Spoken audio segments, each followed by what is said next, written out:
So it's been a week since we saw that massive M4 MacBook Pro leak where Russian dudes were getting hands-on with these machines for whatever reason, and surprisingly these videos are still up. Apple has not done anything about them. Why is Timothy asleep doing nothing? I have no idea, but anyways, because they're still testing these MacBooks, we have even more details regarding these new machines ahead of the November release. So number one, if you wanted to buy yourself a new unreleased MacBook, there was good news briefly, because for some time on a Russian classified ad site called Avito, there were listings of the new M4 model, and surprisingly, there were 200 units available. So clearly, they've somehow stolen a batch of these from China and then smuggled them into Russia.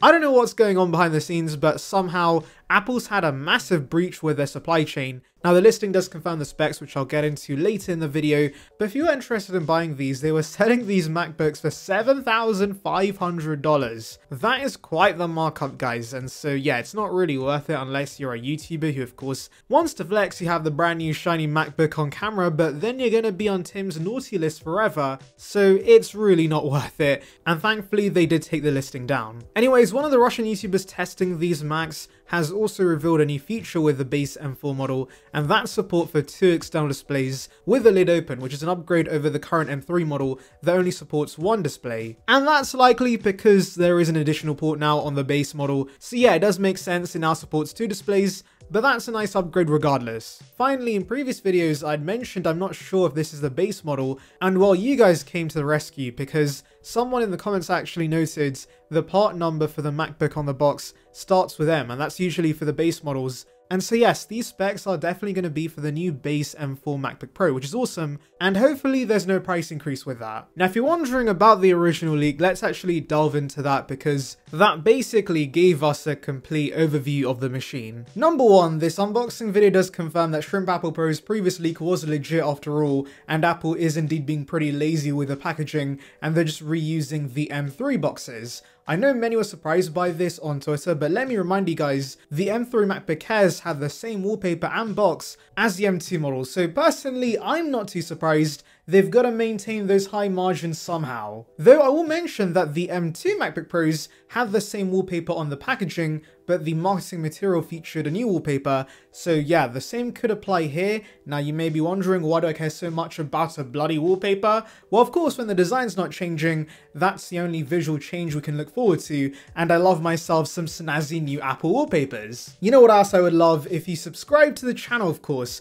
I would greatly appreciate it, and it would bring you the latest about Apple right to subscription box, so please consider it. It would be appreciated, so join the Saranbyte gang now. Anyways, let's move on to the main hardware changes with the M4 MacBook Pro, and for the most part it's a chipset refresh. This is the base model that's being covered in this unboxing, and of course that has the brand new M4 chipset. The packaging reveals the base model now has a 10-core CPU compared to 8 CPU cores with the current M3. They also ran a Geekbench test to give us a better idea of the performance upgrades, and while M4 achieved a single core score of 3864 and a multi-core score of 15288, and the GPU Metal score was 57603. Now those are many big numbers, but what's actually more exciting is that the base M4 is now on par with the M3 Pro and M2 Max, which is pretty crazy to think about. The next change is even more exciting because the packaging also reveals 16 gigs of RAM could be the minimum for all Macs from here on, and thank you Apple God for finally giving us this. They're listening at last, because we've been begging for them to get rid of 8 gig Macs for years,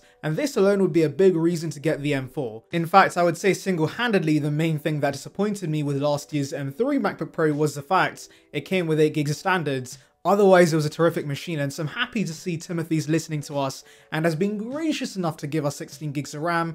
Thank you very much. Storage has not changed, it stays at 512, but that's enough for most consumers. And do remember, you do have the choice to use external storage, whereas RAM is not upgradable, so it's important they upgrade that over the storage. We also see 3 Thunderbolt 4 ports on the M4 model, which is another new upgrade because do remember the base M3 had 1 less port, so we do now have feature parity across the range in this aspect. What's also coming from more expensive models are new color options. And actually I just mean one new color, because Space Black is now here on the base M4. With the M3 models, you are forced to go for the M3 Pro if you wanted this, or else you had to settle for the horrible space gray finish. so I'm glad it's finally coming down to the base model. Now interestingly, there's only been leaks regarding the base M4, and even previously leaked developer logs only showed evidence of the base M4 chipsets, and so currently there is no real evidence of higher end MacBook Pros releasing in a few weeks. Now does that mean we're only getting the base M4 MacBook Pro in November? Well, according to display guru Ross Young, display panels destined for the 14-inch and 16-inch M4 MacBook Pros did start shipping to Apple last month, and of course that does heavily suggest that we're going to see higher end models launching in November as well, since the 16-inch doesn't come in a base M4 variant. You can only configure that with the Max and Pro chipsets. We've discussed performance upgrades coming to M4, but what other changes can we expect with this new chipset? Well, for once, we don't have to speculate because the iPad Pro already features the M4. This is built on a second generation 3nm process that's much more efficient to produce. The chip also features a new display engine, dynamic caching that helps significantly increase performance for demanding professional apps and games, and most importantly includes a neural engine that fuels accelerated AI workloads. And that last point will be the main thing Apple flexes in the marketing, because remember, the big focus right now is Apple Intelligence, and much like they've done with iPhone 16, I expect Apple to push the idea that these Macs are powered by the awesomeness of Apple Intelligence, and M4 plays a massive role on that. And actually, I think it's because of AI we're getting an upgrade in base memory, since of course, more RAM is needed to run these algorithms. Things do get interesting when we get into the variants the M4 could come in. Sedonin is the codename for the base M4, then we have Bravo, which will be the mid-tier chipsets, so I'm assuming that's both the M4 Pro and the M4 Max, and then Hydra is the highest end offering, which apparently is designed for the Mac Pro, so that could be the heavily rumored Ultra or Extreme chipset that we have heard about in the past. I do want to note, by the way, it's interesting that both the M4 Max and Pro fall under the same codename, because unlike the M1 and M2 variants of the Pro and Max, the M3 variants were actually completely different chipsets. Before, they would have the same CPU configuration, but it would be the GPU that's different. But now even the M3 Max offers more performance cores over the M3 Pro, and so could M4 be returning back to the M1 and M2 layouts where the Pro and Max had the same CPUs?